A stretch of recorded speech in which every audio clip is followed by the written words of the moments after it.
Question de Véronique. J'ai un système de croyance inconscient qui me retient et m'empêche de passer à l'action pour démarrer ma nouvelle activité professionnelle. Alors le système de croyance inconscient, il a bon dos les amis, hein, parce que en fait, là on va décortiquer tout ça, mais là c'est juste une fausse croyance en fait que l'idée d'avoir un système de croyance inconscient qui nous empêche de passer à l'action, c'est pas du tout de cet ordre-là en fait. Donc je continue d'abord ta question et puis ensuite on va creuser tout ça ensemble. Je sais que j'ai un souci de légitimité, que je dois m'autoriser à sortir des cadres. Là, on est déjà mieux cadré effectivement dans le fond du problème. Pour l'instant, je suis incapable de poser qui je suis, qu'est-ce que je peux offrir aux personnes que j'accompagne, pourquoi. Je sais que tant que je ne me reconnaîtrai pas moi-même, je ne pourrai pas offrir mes services, mais quoi et comment faire? En fait, c'est surtout par là, Véronique, hein, qu'il va falloir décortiquer, creuser. Voir non pas ce que tu crois qui pourrait être intéressant pour les autres, mais voir ce qui t'emballe toi dans les cordes que tu as à ton arc, dans tes aptitudes, dans tes capacités, dans ce qui t'inspire, dans ce qui te fait plaisir, ce qui te fait du bien. C'est là en fait qu'il va falloir aller creuser parce que j'ai l'impression que tu es en train de te casser la tête à essayer de trouver le truc qui pourrait fonctionner, qui pourrait aider les autres. Mais le problème, c'est que là, tu prends le truc à l'envers, justement, et que tu t'emmêles les pinceaux toute seule à te mettre une pression de ouf en plus pour que ça bouge.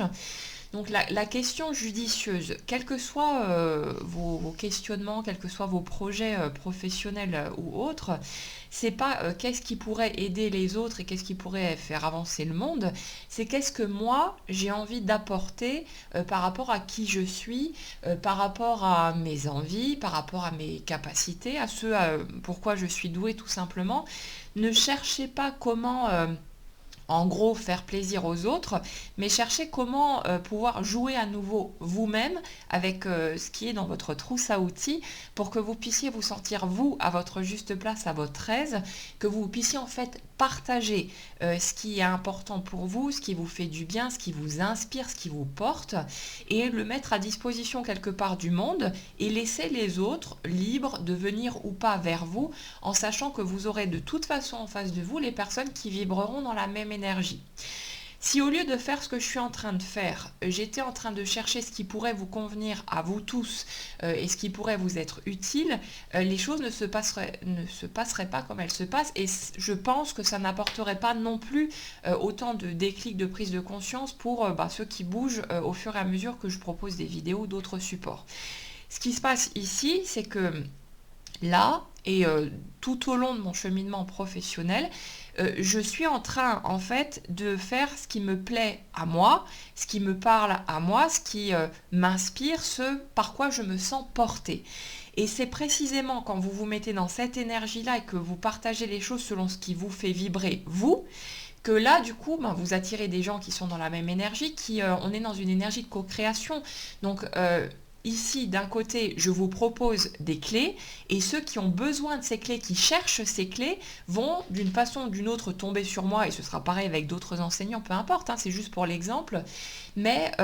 vous apportez ce que vous avez envie d'apporter au monde et ceux qui cherchent ce genre de trucs vont tomber sur vous d'une façon ou d'une autre et ce sera une co-création et ce sera parfait pour tout le monde. Et c'est là qu'on a des gens qui nous disent ça tombe pile poil au bon moment, j'étais justement en train de me poser la question. C'est une question d'énergie et on est toujours attiré dans la direction de ce qui correspond à notre vibration et ça marche dans les deux sens. Donc là, pour en revenir à ta question, Véronique, le truc, c'est d'arrêter de te poser en fait autant de questions et de commencer à y aller, à te jeter à l'eau. Le souci de légitimité, quelque part, il se règle à mesure qu'on chemine dans la direction qui est la nôtre, celle qu'on choisit, et à mesure qu'on ose franchir le cap. Mais on ne peut pas régler ce truc-là en se disant j'attends. Je réfléchis au truc et puis quand j'aurai suffisamment réfléchi, je me sentirai peut-être légitime et puis j'oserai y aller. Il y a un moment donné où il faut franchir le cap. On ne peut pas espérer que les choses bougent, et ça vous pouvez le ramener dans tous les domaines de votre vie. On ne peut pas espérer que les choses bougent en étant là à ruminer dans notre coin, à attendre, je sais pas, une espèce de déclic miraculeux, ou bien que le ciel s'ouvre devant nous avec des anges qui descendent et qui chantent Alléluia pour nous dire, bah allez hop, c'est bon, tu peux y aller, tous les feux qui sont ouverts. C'est à nous de dire, bon bah ok, bah j'y vais, je me jette à l'eau, je me mouille, ok, peut-être que je vais me ramasser, mais lamentablement, peut-être que je vais souffrir, là notamment je pense au domaine affectif, peut-être que je vais me prendre le râteau du siècle, peut-être que je vais de nouveau faire face à quelque chose qui ne fonctionne pas, en tout cas comme j'aimerais que ça fonctionne, peut-être que je vais me casser la figure et que ça ne marchera pas. Mais pour moi, il n'y a pas d'échec dans le sens où on l'entend habituellement, il y a seulement des essais qui sont des marches de l'escalier. Euh, Chaque fois que quelque chose a cafouillé ou n'a pas forcément pris comme j'aurais souhaité que ça bouge, euh, systématiquement, ça m'a permis de pousser ma réflexion plus loin, d'aller creuser, d'aller ouvrir de nouvelles portes, d'aller explorer de nouvelles pistes. Ça a permis à d'autres inspirations, à d'autres idées de venir. Ça m'a permis de me servir de ce qui n'a pas fonctionné pour savoir aussi ce qui me convient, ce qui me convient pas, ce qui me plaît ou non, pour analyser, si vous voulez, après coup, dans quel type d'énergie j'étais, en me rendant compte à chaque fois que finalement, quand ça n'a pas marché, c'est que j'avais peut-être pas vraiment envie d'aller par là et qu'il y a autre chose qui m'attirait plus, mais que j'osais peut-être pas franchir le pas à ce moment-là. Servez-vous de prenez ça comme des expériences au lieu de le prendre comme des échecs, et osez aller vers ce qui vous inspire, vous plaît. Mais comme dit, hein, c'est pas une question de oh mon Dieu, mon vilain système de croyance inconscient me retient,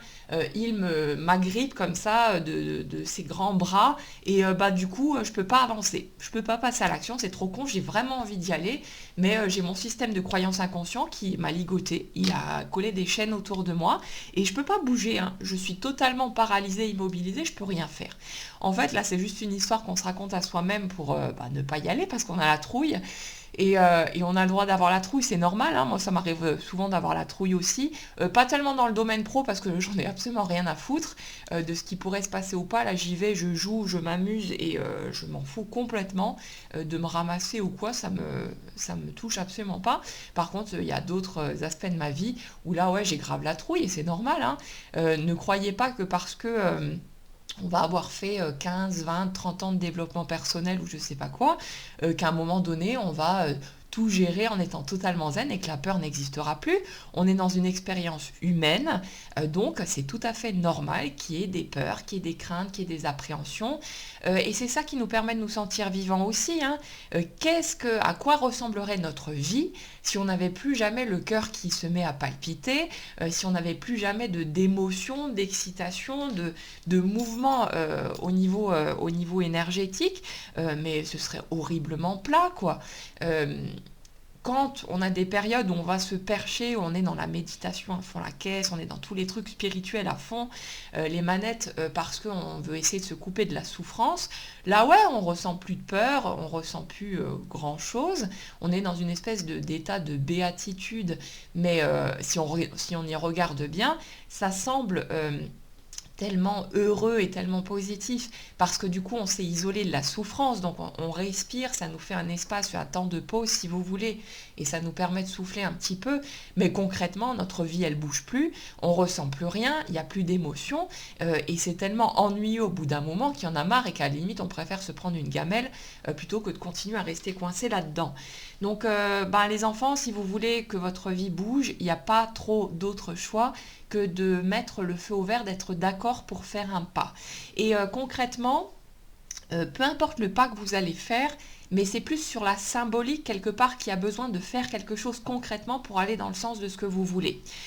Ça peut être tout et n'importe quoi parce que c'est pas le pas en lui-même qui va faire que les choses vont bouger, c'est plus une question de vous donner une autorisation intérieure en faisant ce que vous allez faire. Donc quand vous posez un truc concrètement que vous osez, je sais pas, là ça pourrait être dans le cadre professionnel, d'oser créer une page Facebook et d'oser commencer à faire parler de soi, même si c'est juste au niveau de nos proches, hein, dans un premier temps, on s'en fout, mais de poser un premier geste, un premier pas concret qui dit ok, je suis prête à y aller, je suis prête à ce que ça bouge et je suis prête à me confronter. Et donc, vous n'avez pas besoin de vous préoccuper, de vous casser la tête sur le pas à faire qui pourrait fonctionner ou pas. On s'en fout, mais faites juste le pas parce que ça fait bouger votre énergie, ça ouvre une porte à l'intérieur et ensuite la vie, elle fait en sorte que les choses se mettent en place et puis on continue d'y aller. Mais concrètement, vous ne pouvez pas vous attendre à ce que votre vie bouge si vous êtes en train d'attendre sur votre canapé ou ailleurs, peu importe, à vous dire, bon, bah, j'attends d'avoir suffisamment bien cogité pour être sûr de mon coup, etc. On n'aura jamais de garantie, peu importe le domaine concerné, on n'aura jamais de truc qui va venir nous dire, ok, c'est bon, ce sera sécurisé à 100%, tu ne te casseras jamais la figure, il ne se passera rien de mauvais. Si on n'accepte pas la possibilité de se casser la gueule, de vivre un chagrin d'amour ou tout ce que vous voulez d'autre qu'on perçoit comme négatif, on ne peut pas accepter la possibilité de vivre la réussite qui va avec, le couple qui fonctionne ou tout ce que vous voulez d'autre. Les deux vont de pair de toute façon et vous ne pouvez pas dire non, non, moi je refuse toute éventualité négative, je refuse qu'on me dise non, je refuse de vivre un échec cuisant, je refuse le risque de la rupture, je refuse le risque du râteau. Vous ne pouvez pas dire ça et dire en même temps oui, mais je veux y aller dans cette histoire, cette relation, je veux y aller dans cette nouvelle ouverture professionnelle, je veux le job de mes rêves et en même temps je ne suis pas d'accord pour l'éventualité de me casser la figure. Les deux vont ensemble et bien sûr qu'on va refuser la possibilité d'un échec parce qu'on a peur, parce qu'on a déjà beaucoup souffert, parce on a déjà encaissé tellement de choses que à un moment donné on n'en peut plus et puis voilà. Donc on finit par se mettre à l'écart, par sortir du circuit, le temps de récupérer, de trouver le courage à nouveau d'y aller. Mais à un moment donné, la lassitude va nous aider si on n'arrive pas à y aller directement. La lassitude, la souffrance vont être nos meilleurs amis parce que c'est grâce à ça qu'au bout d'un moment, on va se dire ok, foutu pour foutu, bah tant pis. Peut-être que je vais me ramasser, peut-être que je vais vivre une rupture douloureuse, peut-être que on va me dire non, peut-être qu'on va m'envoyer bouler, mais j'en peux tellement plus qu'il faut que quelque chose bouge et que je puisse me positionner. Et là, du coup, la souffrance, ok, c'est désagréable, mais franchement, elle nous aide bien, mine de rien, dans bien des cas. Et ce sont ces énergies-là qui vont nous aider à hisser notre drapeau blanc et à accepter la possibilité d'un échec, qui reste une possibilité et pas une obligation et un chemin par lequel on devrait impérativement passer. Mais on est obligé, si vous voulez, d'accepter cette éventualité-là, cette option-là, si on veut vivre les côtés positifs de la chose. Et de mon point de vue, ça en vaut la peine, mais c'est pas pour autant que je trouve que c'est facile non plus, hein. Je suis comme vous tous, hein. C'est pas évident d'accepter la possibilité d'un échec, d'une rupture et tout ce qui va avec.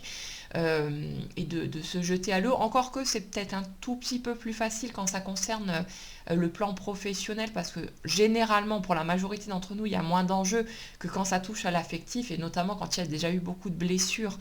et de souffrances de ce côté-là. Mais vient un moment où on est obligé de dire, ok, c'est bon, j'abandonne, j'en peux plus de voir ma vie stagner, j'en peux plus de rester figé sur place, avoir l'impression de ne pas vivre, et du coup, on accepte tout naturellement de baisser les armes et la possibilité de se prendre un mur en pleine figure, un raz-de-marée en pleine tête, et peut-être que ça n'arrivera pas non plus, mais on est obligé de passer par là. Donc Véronique, jette-toi à l'eau, fais un premier pas, on s'en fout que ce soit pas clair, on s'en fout que tu saches pas exactement ce que tu as envie de faire, fais quelque chose. Pose un premier geste concret, tu pourras toujours ajuster pareil un petit peu plus loin derrière. Et c'est pareil pour tous ceux qui sont comme ça dans le brouillard, qui n'osent pas, qui hésitent. Mais jetez-vous à l'eau, qu'est-ce qu'on en a à foutre si jamais vous vous plantez, c'est pas grave. Vous savez, s'il y a des gens qui éventuellement pourraient se moquer de vous ou faire des commentaires à la con, c'est juste les gens qui, eux, n'osent pas et qui sont là bien confortablement assis dans leur petite vie de merde, bien souvent, hein, qui ne les satisfait absolument pas et qui n'osent pas faire le moindre pas. Donc, laissez donc tout ça de côté, on s'en fout complètement. Faites les choses pour vous, tentez votre chance, au moins vous n'aurez pas de regrets, mais avancez et... il y a tellement de joie et de gratification à oser faire ce qui nous tient à cœur et à oser aller par là où on a envie d'aller. Donc ouais, peut-être qu'on va se ramasser, mais quelque part, on souffre déjà de ne pas bouger, de ne pas ouvrir les portes, de ne pas oser. Alors, foutu pour foutu, ben, autant y aller, et puis on verra bien ce qui en ressort ou pas. Mais oser franchir un pas, c'est pas votre système de croyance ou je sais pas quoi qui est caché quelque part dans votre inconscient qui vous empêche de quoi que ce soit, c'est vous qui ne choisissez pas de faire le pas parce que vous préférez rester dans votre zone de confort. Il n'y a pas à se blâmer pour ça, mais au bout d'un moment, il faut savoir, si vous voulez que ça bouge, il va falloir franchir le seuil de la porte une fois qu'elle est ouverte, au lieu de rester juste devant à renifler l'air comme le fait mon toutou et à ne pas sortir et franchir le cap malgré tout. Donc voilà, je vous laisse cogiter tranquillement sur tout ça. Je vous dis très bonne journée à tous et à bientôt.